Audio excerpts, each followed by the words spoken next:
What's up, Fantasy A Team Nation? I'm your host, Josh Jenkins, and tonight's video, we are going to unveil our Week 6 top tight end matchups. Before I start the show, I'd like to welcome back my co-host, Zach Roberts, to the show. Welcome back, Zach. Thanks for having me, Josh. What's up, Fantasy A Team Nation? How you guys doing? Appreciate you guys tuning back in. You guys will watch these tight end videos. They'll help you win your week-to-week matchups, man. So I got Kelsey, Waller, TJ Hockenson, and Andrews for Baltimore right off the top. You got those guys, start on their studs. As long as they're not hurt or on a bye week, start them. For my top guy, or one of my top guys, I like Mike Gesicki for Miami, the tight end, going against Jacksonville, 23rd versus the tight end. I love this matchup. He played great last week. He was 4 for 7, 43 yards. He didn't get the touchdown because they ended up throwing to Gaskins. But if you listen to the running back video this week, I believe that he said Tua's coming back. If he's not going to be very mobile and the blitz comes, Gesicki, the tight end, or the wide receiver, Gaskins is going to be the guy that gets the ball, off of all those blitzes. If Tua reads it right and gets rid of the ball before he gets sacked, or tries to scramble, but it's gonna be hard to scramble with your ribs hurt. So, what do you think? What do you think about that matchup? Yeah, I agree. They did say Tua would be back this week, barring any setbacks. The end of this week, so I expect him to play Sunday. If something happens, then Jacoby Brissett will be coming back in, and he'll instantly have that connection with those two guys. But with Tua coming back, I expect him to be mobile. At least, as of right now, he'll be running around the field. I believe he'll be throwing to Gesicki. I can't pronounce his name. Anyway, yeah, like that. Yeah. But I do think he should have a good game. I agree. I think he'll have probably 50 plus yards, and he probably gets a touchdown this week. So, which is great for a tight end.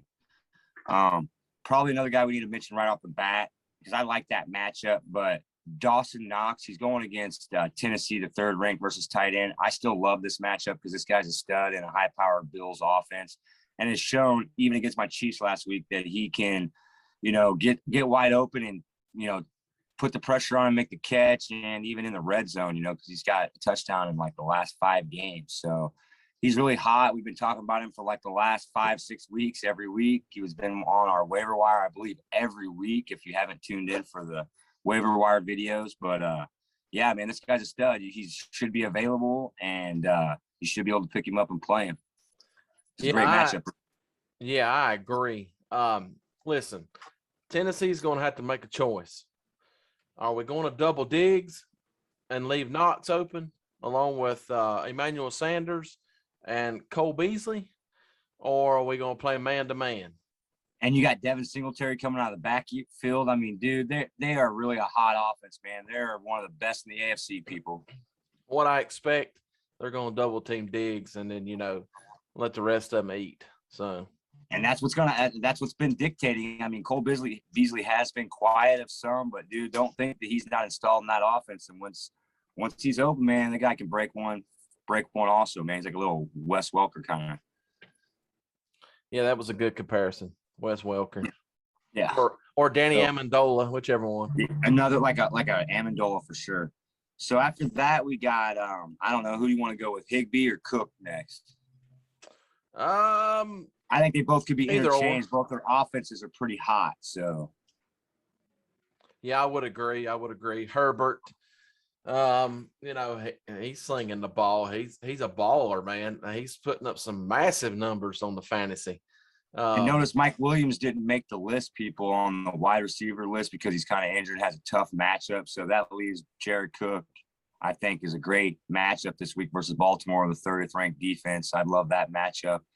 I think he'll be a good plug and play this week. He may not, maybe you have him on the bench, or maybe he's available in your league, but if so, pick him up, stash him, or even plug him in this week if you have a bye, or you think this matchup's better, depending on what the prediction is in your league for points. But he's solid. He's going to put up solid numbers with Williams probably potentially out or not running as many play snaps, percentage wise. for the game. It looks like Jared Cook's going to have more opportunities, maybe more targets his way. Maybe he gets 50 yards and a touchdown. So, Yeah, if Baltimore looks like they did against Indianapolis Monday night, Lord have mercy. This Charger offense is going to explode. It ain't going to be pretty. no, but don't look for Baltimore to be out of it with the way Lamar Jackson plays and stuff. So it's going to be a great game. I look for big numbers out of both sides on as far as the quarterbacks go. You know, Jackson's going to put up big numbers. Herbert's going to put up big numbers. It's such a unique dynamic there in Baltimore to say who else is going to get the ball there and score every week. But I can guarantee Lamar Jackson is, because he's been putting up MVP numbers, people. So that ought to be a high-scoring affair. Yeah, I agree. On that note, he was talking about other players on the Baltimore Ravens team. I actually think Bateman, the wide receiver, the rookie wide receiver from Baltimore, I think he may make his debut this weekend. That's what I was just going to ask you. Is he finally off of the injury list? That's good, man. So anybody that had drafted him, I don't think they've activated him yet, but I think it's they play Monday night, so right. So even if, let's say he doesn't play this week, though, he's coming back at least probably next week, right? So something for y'all to think about. Yeah, for real. So Tyler, like we had said, Cook and Tyler Higbee were kind of interchangeable. So Tyler Higbee's going against the Giants, the 22nd or 26th ranked defense versus the tight end. I like this matchup, or even love this matchup, because it's McVay's offense. And like we said before, I think they're going to struggle a little bit in Giants offense. I mean, let's hope not, because we all want fantasy numbers. The more points they put up, the better for everyone. But I think the Giants might struggle at offense a little bit. Looks like Barkley's going to be out. Danny Jones was out for most of the week as far as practice goes with that concussion. But they think he's going to clear protocol and play. So with that said, I think that Higbee and the Rams offense is going to, get more chances if the New York Giants can't sustain drive and stuff. So there'll be more opportunities for Higbee. He'll probably get 50 yards or more and a touchdown this week. Yeah, I agree. I look for Stafford to be flying high this Sunday. Absolutely. Cooper Kupp, along with Tyler Higbee. Robert Woods is going to get a bunch of targets too. Watch. Robert Woods will get a bunch of targets. They've been starting to go to him as well a lot. So when they double your boy Kupp, they go right to Woods. As a matter of fact, if you watched the game last week, they were showing in the replays how they run Cooper Kupp through the zones, and it pulls the defense away, and they run a flood right behind it with Robert Woods right behind him, like literally only 3 yards or 4 yards behind him. And he's wide open because Cooper Kupp pulls so many people whenever he runs his routes. Yeah, I agree. Yeah, but last but not least on our tight end list that we like this week is Hunter Henry. We like his matchup. They're going against Dallas, the 22nd ranked defense versus the tight end. I look for Hunter Henry to build off his numbers last week. We have him on the waiver wire video.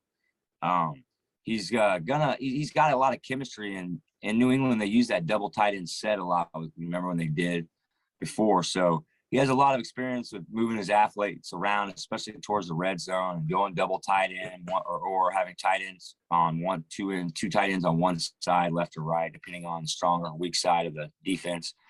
And so with that said, man, he's going to get more and more opportunities, the more chemistry. And I think this week, I think Mac Jones in New England loses, but I think they try their darndest to stay in it. And Hunter Henry probably gets 50 yards and a touchdown, maybe even 2, because he's a huge red zone threat.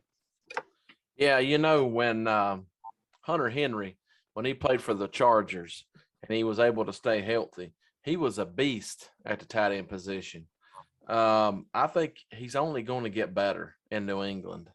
I think he will be the primary target there as far as tight end goes in that offense, the longer he's there. And believe it or not, he's really like the veteran. I know he's a tight end, but as the receiving corps, he's really the veteran, even though he's new to their squad this year. He's played longer than a lot of them. They got some younger guys playing that's trying to step up. That's what, that's the New England way. It's almost like next man up. So they draft, they put him out there. If they don't perform, he finds a way to put together a competitive team. So I look for Hunter Henry, like you said, to be one of the big time pieces to that offense. Yeah, I'm anxious to see which one they double team or they put that Diggs guy, Stephen Diggs' cousin that plays for Dallas. Yeah. That's so good. It's like the lockdown. I guess he's a corner. Yeah. So I'm anxious to see who they put him on, whether it be CeeDee Lamb or Amari Cooper. And there Right. you go. Yeah, that's a heck of a lineup right there for you people. I mean, take these people and plug them in this week. For all you guys that do watch the tight end videos, we appreciate it. All right, guys. There you have it. There's our week 6 top tight end matchups. If you enjoyed the video, give us a like, hit that subscribe button. If you have any questions, comments, drop them down below. You can also hit us up on Twitter at Fantasy A-Team 1. And remember, friends don't let friends auto draft.